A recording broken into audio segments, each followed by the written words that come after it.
Salam dalam nama Yesus Kristus Tuhan kita.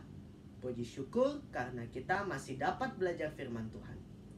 Dari Injil Markus pasal 2 ayat 1-12, orang lumpuh disembuhkan. Pada suatu hari, Tuhan Yesus pergi ke suatu rumah di kota Kapernaum. Maka tersiarlah kabar itu di desa Galilea, Yudea, dan Yerusalem. Maka banyak orang berbondong-bondong untuk melihat Tuhan Yesus. Baik laki-laki, perempuan, anak-anak, orang muda, dan orang tua. Bahkan di antara mereka ada yang sakit. Sehingga rumah itu penuh dari pintu sampai di halaman. Tuhan Yesus sedang berfirman di sana. Mereka dengan semangat mendengarkan firman Tuhan. Oleh kuasa Allah di dalam diri Yesus, maka banyak mujizat terjadi, di mana banyak orang disembuhkan. Ada juga seorang yang membutuhkan pertolongan dari Tuhan Yesus, tetapi ia tidak bisa datang karena ia sakit lumpuh. Oleh sebab itu ia digotong oleh keempat orang temannya. Oleh karena rumah itu penuh, mereka tidak dapat masuk melalui pintu. Akhirnya mereka memakai cara lain, yaitu mereka pergi ke atap, membongkar atap itu, dan menurunkan tilam di mana orang lumpuh itu berbaring. Diturunkannya di hadapan Tuhan Yesus. Tuhan Yesus melihat iman mereka dan berkata kepada orang lumpuh itu, "Hai anakku, dosamu sudah diampuni." Di situ juga ada ahli-ahli Taurat dan orang-orang Farisi. Mereka berkata dalam hatinya, "Mengapa orang ini berkata seperti itu? Bukankah dia menghujat Allah? Siapakah yang dapat mengampuni dosa selain dari Allah sendiri?"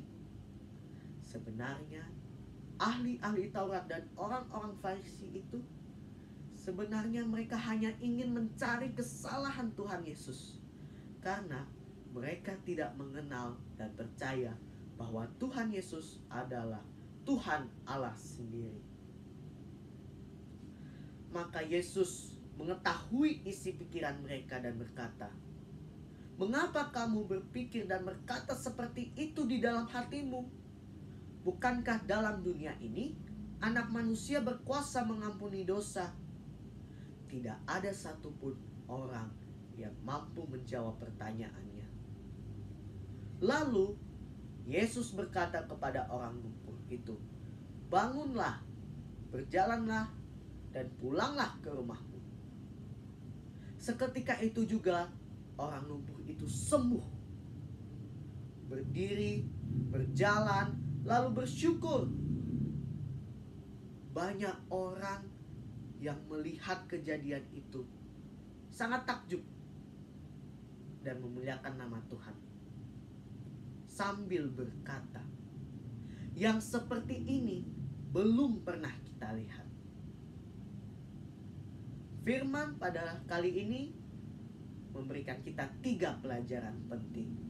Yang pertama, kita jangan seperti ahli Taurat dan orang Farisi yang menghalangi orang lain untuk mendapatkan berkat Tuhan.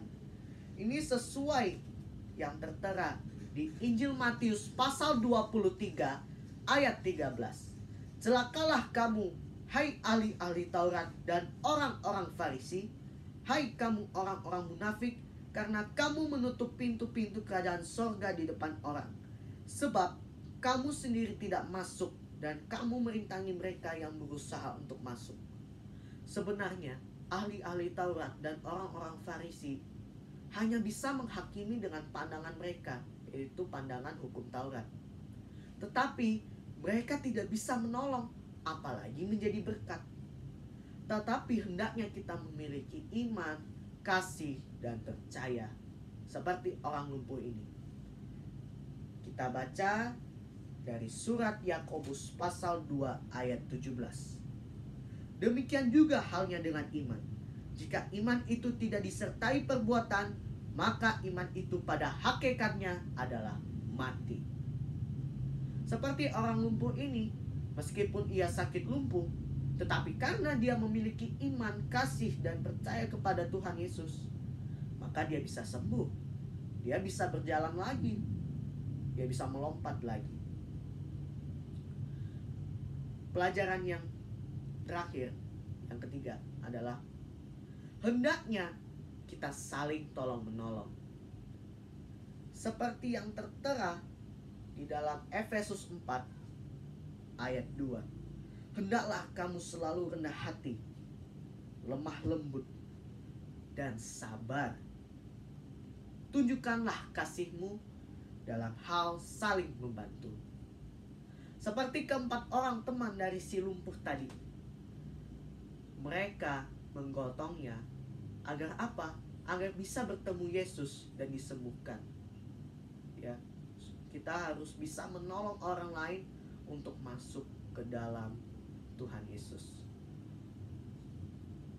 Semoga firman pada kali ini menjadi berkat bagi kita semuanya.